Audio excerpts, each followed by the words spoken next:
Well, we are back once again, everybody. Welcome to another edition of Pick Your Politics, where we discuss politics, of course. We bring you local as well as national politicians, people that are either running for office in the general or people who have already obtained their position in office. And we ask them about issues that they are concerned about, issues that most of the country is concerned about. And there's a lot of stuff going on right now. But and I'm Dennis Silvers, along with my great co-host Stephanie Phillips. And Stephanie, one of the things I think is very important that helps really create a lot of stuff in this country is from a judicial aspect. That's right. Judicial candidates and judges, they're very important. And a lot of times they kind of get left out and people don't get to vet them. They don't get to meet them and interact before they vote. So this is very important. And they affect, if you're in the judicial system, your family court to criminal to all, a lot of people are affected. Yeah. And because I think a lot of people think, well, I'm never going to be before a judge, for anything. I don't want to vet them. I don't care who wins Department 6 or, whatever the hell it is, but you never know. And that's the same thing that I thought. And, I've been in court for like 4 DUIs already. No, I'm just kidding. So you get to know the judges, up close and personal. Anyway, we've got a super guest on for you today, a young woman that's running for district court here in Clark County, Danielle Pieper Chio, born and raised in Honolulu, Hawaii, so aloha. Danielle moved to Las Vegas after graduating law school way back in 2003. After graduation, Danielle was hired by the city of Las Vegas as a deputy district attorney, prosecuting domestic violence and the aforementioned DUI cases. 2005, Danielle moved to the Clark County District Attorney's Office, and in 2009, she moved to the Special Victims Unit. Just sound familiar, like SVU on television, for sexual abuse cases involving minor children. Danielle got married in 2017 and is seeking to become a district court judge. And by the way, she is married to a Metro police officer. So yay. So right now, let's bring up Danielle and welcome her onto the show. And Danielle, thanks for taking time out to come on the show. I know you're busy campaigning and shopping for new gavels and all of that stuff, but thanks for taking time out and coming on. Absolutely. I just wanted to correct one thing. I'm running for Las Vegas Justice Court Department number Justice 9. Court. Okay, I beg your pardon. That's okay. All right, so remember that I apologize in case I ever have to appear in front of you. Now tell us on the 5th DUI. Yeah, right. Tell us the difference between the courts there, because a lot of people don't. Yeah, a lot of people don't know. Mm-hmm. So municipal court. So I'll back up and say this: municipal court handles all misdemeanors within the city of within the city limits. Okay. The Clark County District Attorney's Office handles misdemeanors and felonies within Clark County. So that's the difference. Justice Court, essentially what they handle is preliminary hearings, arraignment for criminal matters, as well as civil matters under 15,000, landlord 10 temporary protective orders.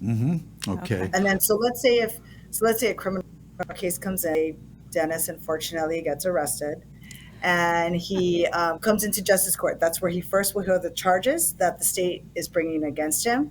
And then a preliminary hearing will be set within 2 weeks. Let's say there's probable cause found, then it will go up to district court, second court is what I call in Nevada, where the trials are held. Is there a big salary difference, Danielle, between both of them? So when you are a district court judge, you are a state employee. Okay. When you are a justice court, you are a county employee. Right. Okay. And you get great perks, obviously, for that. What do you think, Danielle, is the primary motivation for an attorney wanting to become a judge? I think, part of it, I think, is to make changes in the system. So I actually love my job at the Clark County District Attorney's Office. I gang units, so I prosecute all gang cases. Right. I love and enjoy what I do. I realize that after looking at what has been going on in the criminal justice system and what's been going on kind of out in the world, I felt that I could make a bigger difference. And so I felt a call to action to do something different. And so that's why I made the decision to run. Good for you. That's great. Speaking of the Special Victims Unit, Las Vegas has a ton of child trafficking and all of that goes on a lot more than what people realize. What would you say, does there need to be stronger penalties for the people that participate in this criminal activity? How do we eradicate that? Wow, that's a big loaded question. Yeah. So eradicating it, I think, is difficult, at least for the criminal justice system. The penalties actually for most of those crimes are really, really steep as it is. I think part of it is educating people in the public, right? So when they, we have the see something, say something phrase out there, I think that's the same talking about children and child molestation or children that become victims of abuse. Part of it is just watching people's behavior. If you're concerned about something, say something. Yeah. What do you think about what's going on in the Clark County School District right now? A young man is being tried as an adult for the attempted molestation and beating up his teacher. There are gang fights outside of school. Kids are getting arrested for bringing guns to school. What do you think about that? And can you do anything about that in your position as a judge when you win office? Yes and no. Being at the Clark County, because I'm with the district attorney's office, the gang unit, we actually work with Metro's gang unit. And part of Metro's gang unit encompasses the school police. So we have somebody that we can liaison with, work with, talk to about the issues that they're going on, give them resources to kind of help them through. And then, of course, my will prosecute those cases. I think part of what's happening out in the system is getting enough information and resources to the right people. I think as a judge, you can sort of what crimes people have committed. There is a push to get juveniles into and help them some type of help early on, as opposed to waiting until they, come back into the justice system time and time again. Yeah. Let's talk about mental health for just a second. I've heard so many people say that we just don't have enough services. We don't have enough mental health facilities here to help people. And would you say some of the drug charges, people that are charged with drug possession and things like that, do you think that they would be better served rather than putting them in jail in some sort of a mental health facility and rehabilitation rather than putting them in the prison system? Maybe. So I think what we haven't done a good job, criminal justice system, is figuring out why somebody is committing a crime. Now, sometimes the answer you're going to get something we're going to like, and there's not too much we can do about that. But one of the things that going around to different resources that are available, asking different groups, okay, so if we send somebody to, let's say, petty larceny class here, and let's say we have different types of people that come into the class. One is a single mother who essentially, because she doesn't have one person who's a drug addict, and a third person who just thought it would be a good idea to steal something. How do you treat all three of those people? Because the single mother's issue that she wants to steal, but she has no resources to help her. She needs job training. She needs to watch her kids while she's at the job. How do we deal with that? And so some of the group talked about, they deal with those kind of issues. The person that has a drug problem, why does he have, how can we help him through it to then stop the stealing? Those are the kinds of things that I think in the criminal justice system, because there are a lack of resources, we try a one fits all, sort of thing. Just make them go through the 8-hour class and hopefully they fix themselves. We realize that's not working. Yeah. So we have to deal with the underlying issue. Mental health, I've said this before, the Clark County Detention Center is one of our largest mental health facilities. Is that fair? No. But somehow we have to figure out the best to deal with that. And I don't know that I have all the answers. That's something that I'm kind of doing research in and looking at, because there aren't as many programs as we would like to help people. And there's also a danger involved. So you have to balance the community with helping somebody move through the programs and the resources that we have out there. Yeah, exactly. That's well said. Stephanie and I were talking a little bit before about different positions, and I want to ask you this. We were talking about family court, and we think somebody on the bench in family court, number one, it's an emotional position. Number two, I think they could use a lot of personal discretion when it comes to family, when it comes to separations and children and so forth. In your position in justice court, you've got to pretty well be right down the middle, don't you, as far as following the law, what's black and white in front of you, or do you have the discretion that you would like to have? In justice court, your discretion is going to be on bail issues. So the law on bail, and there are different factors that you can look at and you apply in order to decide bail. That's the big discretionary issue there. And so I think you have a lot of discretion. I think one of the reasons why I'm better for this position than the person currently in is because of my 19 years of experience, right? I've worked in regular, which I don't know if regular is the right word, but I've worked on track cases, which is, burglaries and possession of stolen vehicle, where we have people stealing at theft and things like that. So you have those type of cases. Then I've also been on the special victims unit. So I've dealt with children in physical and sexual abuse cases. And for the last 12 years, I've worked on the gang unit, not just gang crimes, also murder cases as well. So that breadth of experience, knowledge, rather than just reading a police report and trying to make an assessment based off the police report, looking at a criminal history, and essentially trying to decipher whether somebody is going to come back to court or not. The bail laws, to me, that we have in the state of Nevada are good. It's just the application of them that I think that's where some people may disagree with it. And so that's where I think experience helps when you're doing a job like that. Speaking of theft, there's home invasions are up like crazy. Also, the legislature, they raised the amount of dollars for a felony. Now it's what, $1,200 if you steal, I think. And it used to be what, $250. So that they raised it. That changed. So we have people walking into pharmacies, loading up bags, walking out the door, and there's no prosecution for that. It seems like home invasions, those hardly ever get prosecuted.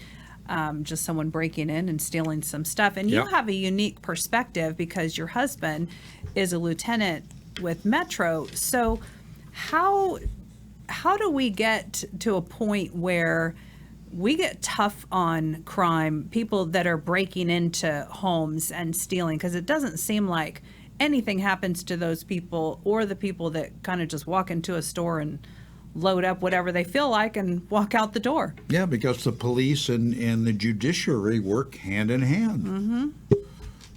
Here's what I would say to that. We are not San Francisco. Yay! Yay! I love San Francisco, so I haven't been there in a while.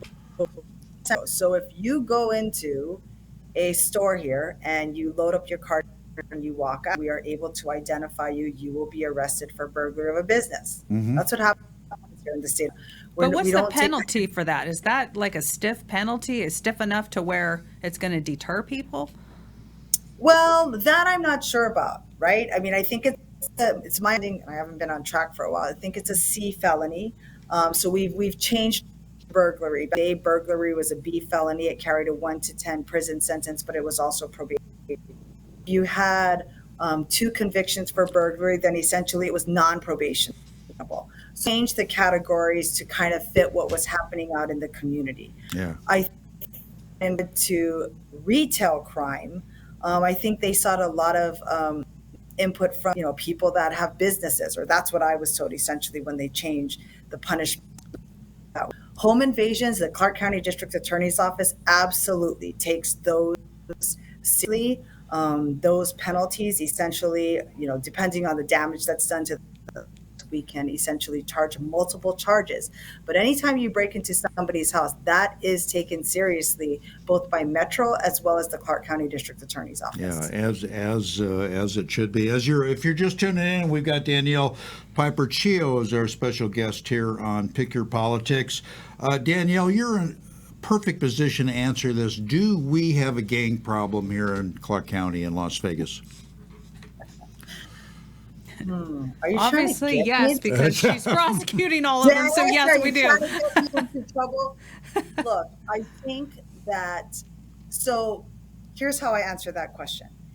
Gangs changed over the last 20 years. Yeah. Back in the day, gangs were all about territory and colors. Yeah. And then within the last 10 or 15 years, we had in Nevada something that we didn't have in other places, which is hybrid gangs, which means we had different gang members suddenly hanging out with each other, committing crimes together, which was something we never saw before in law enforcement. Yeah. So we needed to change and kind of look at why that was happening. Why do we have different sets of gang members committing crimes together when before we knew that they were sworn enemies? I think we have done a good job in working on that, but obviously there is a gang unit, and the Clark County DA's office has a gang team for a reason, because we have gang crimes. We also have a lot of gang members that come here from California. Mm-hmm. And they commit crimes here, and then they may go back, may come back and forth, or they may live here. But we have a lot of gang members that come from other states to commit crimes. Yeah, unfortunately. So what's the biggest difference between you and your opponent? What do you see as failures maybe, or things that need to change in Department 9? How are you going to add to and change things? I think when the you get biggest, I apologize. I think the biggest difference between us is experience. So my opponent was in the district attorney's office for, I think he was in the private sector as a civil attorney / criminal defense attorney for a year. And then he ran for judge. His father was a judge in Clark County for probably 25 to 30 years prior to that. And just ran as the father was retiring, and then he got on the bench, and then every 6 years he's never really had an opponent. There were decisions that he made that I disagreed with. And look, I disagree with a lot of judges, so I don't take it personal. But there was what happened on the Strip where 4 people came here from California. They were gang members. They had prior felony convictions, and they shot 3 people on the Strip. 2 people that got shot were essentially tourists. Yeah. And one person was a veteran sitting in a casino. Wow. That got shot. And so we charged him with attempt murder, and he set the bail relatively low. He looked at the factors, said, nothing wrong with the bail statutes, it's how you apply it. And I appeared in front of him, and I said, look, I'm asking, this is the situation. He says, what do you do about it? And I said, I want you to raise the bail. Yeah. Because 3 people got shot. Yep. Said on the lifeblood of Nevada. The Strip is the lifeblood of this community. And if the Strip is not protected, there's a lot of issues that we could have as of that. And so he increased bail by $500, which I thought was the face. So then I started doing more research essentially on the decisions that he's made cases. And my message is this: people deserve an opportunity. I made mistakes as a young person, as we all have. But violent repeat offense community safety needs to be a factor when we look at bail for repeat offenders. And essentially, I felt he didn't do that. And so that's when I felt the action. Look, I'm going to run because I want to do something about the system. Campaigning is another beast, though, as I have learned. Oh yeah. It's a lot of work, isn't it? It's a lot of work. It's a lot of different skill set that I've acquired, I guess. Yeah, and we're gonna ask you about that. Just to divert a little bit, I wanted to ask you. We've got a very interesting dynamic going on in our elections here in Nevada. Danielle, as you know, our sheriff is running for governor against Governor Sisolak. We also have a good friend of mine who's probably a good friend of yours, Stavros Anthony, is running for lieutenant governor. And wouldn't that be something if both of them got elected and we kind of have a law and order administration? What do you think about that? Wow. So I have to be careful about the opinions I, Yeah. because while I'm a candidate, I fall under judicial canons. Right. So I'm not sure how to answer that without getting in trouble. No, no, I understand. Wanted to kind of put you on the spot, but I'm just saying from my own point of view, and Steph and I have talked about it a lot. It's a very, very interesting dynamic. But one thing you can't talk about: what the hell can we do to attract more people that want to join Metro here? Because we need more cops. Danielle, you know that. Yeah, I think part of that is we have to get the word out and we have to actively recruit. And I think Metro's doing that. I'm not sure. I've never talked to them, but I think we have to actively recruit in all communities, Mm-hmm. right? The police department needs to help to reflect essentially what is in the community. And I think if you get community buy-in, I know that my husband worked for the Office of Community Engagement. Metro Right. is very active Yeah. in a lot of communities. I know a lot of emphasis has minority communities, but Metro is active in all communities, senior citizens, veterans, Yeah. everybody out there, because at the end of the day, they are part of the fabric that is the structure that is Clark County, Right. right? The police department. You can't, when you get it, who are you going to call? Maybe an attorney later, but you're also going to call the police, right? Right. Because you need a police report and you got insurance and all these other things that you have to deal with. And so I think they've done a good job of being transparent, but I also think that they need recruiting. And I think that's Yeah. something that the community needs to get involved in. Yeah, I agree 100%. Well, speaking of campaigning, we have talked about this too Yeah. before, that people don't get to know their candidates. How much better, what can we do to get you guys out there some more, where people can get to know you and vet you and all of those things? I think podcasts help because people don't know us. I mean, you can come up to me and you can talk to me. You'll probably get to talk to me for 5 or 10 minutes, not because I don't want to talk to people. This is the part that I actually enjoy, but it's because I have to go to maybe 13 different campaign events Right. all in one day. Right. Part of it is, I think, to do podcasts, to be able to talk to people. Check out our website. I can give you my website information. Please. Look at it. There's contact information. It's danielleforjudge.com. There's contact information. I have answered emails from people. I call people back whenever they've called me and talked to them about different issues if they have questions. For judges, it's difficult because we answer a lot of questions that people want us to answer. I think we want to, but we just can't. So part of it is like, look, do outreach in anything. Whenever I voted, I put my ballot next to me, I get on the internet and I just start looking at different things. See what comes up. You may be Yeah. surprised as to what you see. I was surprised at some of the things I saw.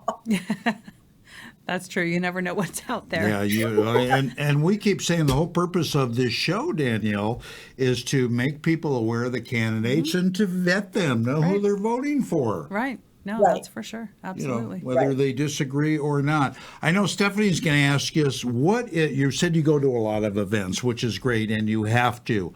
What events do you have coming up that people might want to engage in and give you some money? And I know it's expensive running a campaign, but what's happening in your life as far as campaigning?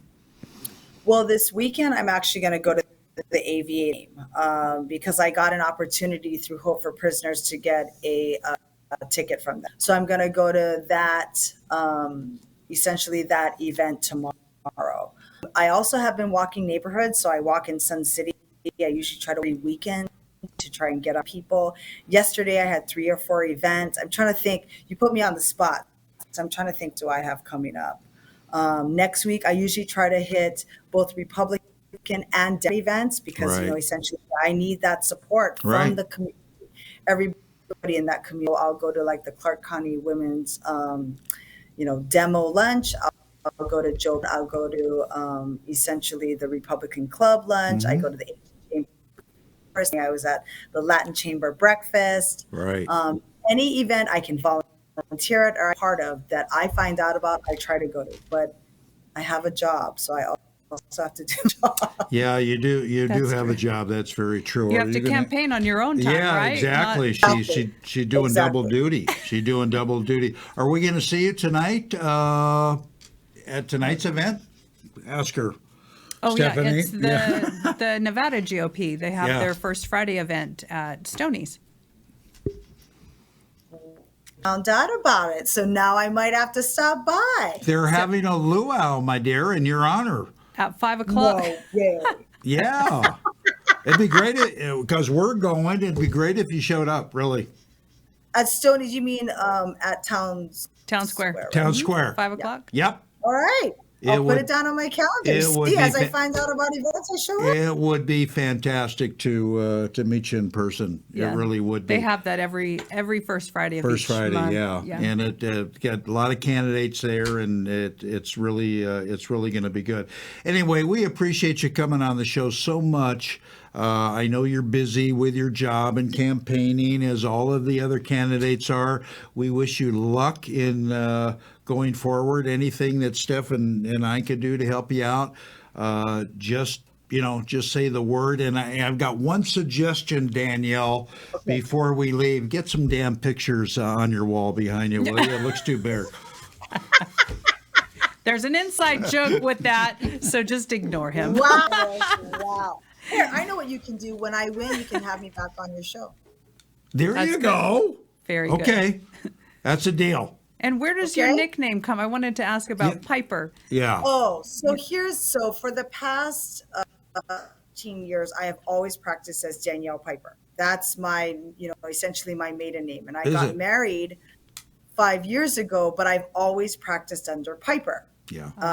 And so I realized when I ran, if you Google Danielle Chio, you're not going to have anything. Right. So I realized I needed to keep my middle name in there. Yeah. Or I needed to keep my maiden name in there. So at least when people Googled me, something would come up. Yeah, no, absolutely. Good idea. And that's, I thought it was Hawaiian for I've got long hair.